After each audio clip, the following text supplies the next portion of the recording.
তার মানে কি মুক্তিযোদ্ধার সন্তান নাতিপুতিরা কেউ মেধাবী না, যত রাজাকারের বাচ্চারা নাতিপুতি হলো মেধাবী, তাই না? আন্তর্জাতিক অপরাধ ট্রাইব্যুনালে এই ভিডিও ক্লিপটি উপস্থাপন করা হয় জুলাই আন্দোলনে শেখ হাসিনার উস্কানি হিসেবে। বিতর্কিত এই মন্তব্যের জেরে ছাত্র জনতার তীব্র আন্দোলনে ২১ দিন পরেই ধসে পড়ে শেখ হাসিনার সিংহাসন। যে যাদেরকে মেধাবী না বলছে তাদের হাতে কিন্তু ওরা পরাজিত।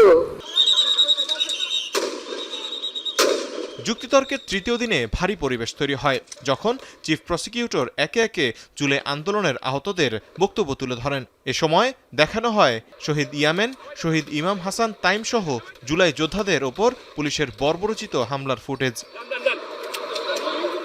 এরপর চিফ প্রসিকিউটর যুক্তি তুলে ধরেন জুলাই আন্দোলনে শেখ হাসিনা কিভাবে পদ্ধতিগতভাবে দমন পীড়ন ও হত্যাকাণ্ড চালিয়েছেন। সাবেক প্রধানমন্ত্রীর সরাসরি খুনের নির্দেশের অভিযোগ প্রমাণে তুলে ধরা হয় হাসানুল হক ইনু, শেখ তাপস ও মাকসুদুল কামালের সাথে কল রেকর্ডের মাধ্যমে। সর্বোচ্চ ক্ষমতা প্রয়োগ করতে পারেন। আমি বারবার আপনাকে বলেছি, নির্দেশ দিয়েছি, আপনাদের স্বাধীনতা দিয়েছি, যেখানে যেমন সিচুয়েশন সেভাবে সেটা আপনারা করবেন।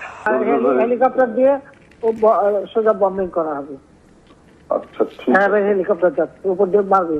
প্রসিকিউশন দাবি করে এসব কল রেকর্ড শেখ হাসিনার অপরাধ প্রমাণের জন্য যথেষ্ট। সেখানে কমান্ড রেসপন্সিবিলিটির জায়গায় এই চার্জের ২ নম্বর চার্জের সমস্ত এভিডেন্স যদি আমরা বাদও দেই, শুধুমাত্র তার এই সরাসরি নির্দেশ এইটাই তার অপরাধ প্রমাণের জন্য যথেষ্ট। এর মাধ্যমেই শেষ হয় ট্রাইব্যুনালে শেখ হাসিনার তৃতীয় দিনের যুক্তিতর্ক। বুধবার ফের চলবে যুক্তিতর্ক। এদিকে আন্তর্জাতিক অপরাধ ট্রাইব্যুনাল ২-এ মানবতা বিরোধী অপরাধের আরেক মামলায় আসামিপক্ষের সময়ের আবেদনে হাসানুল হক ইনুর বিরুদ্ধে অভিযোগ গঠনের শুনানি মুলতবি করে ২৩ তারিখ ধার্য করা হয়েছে।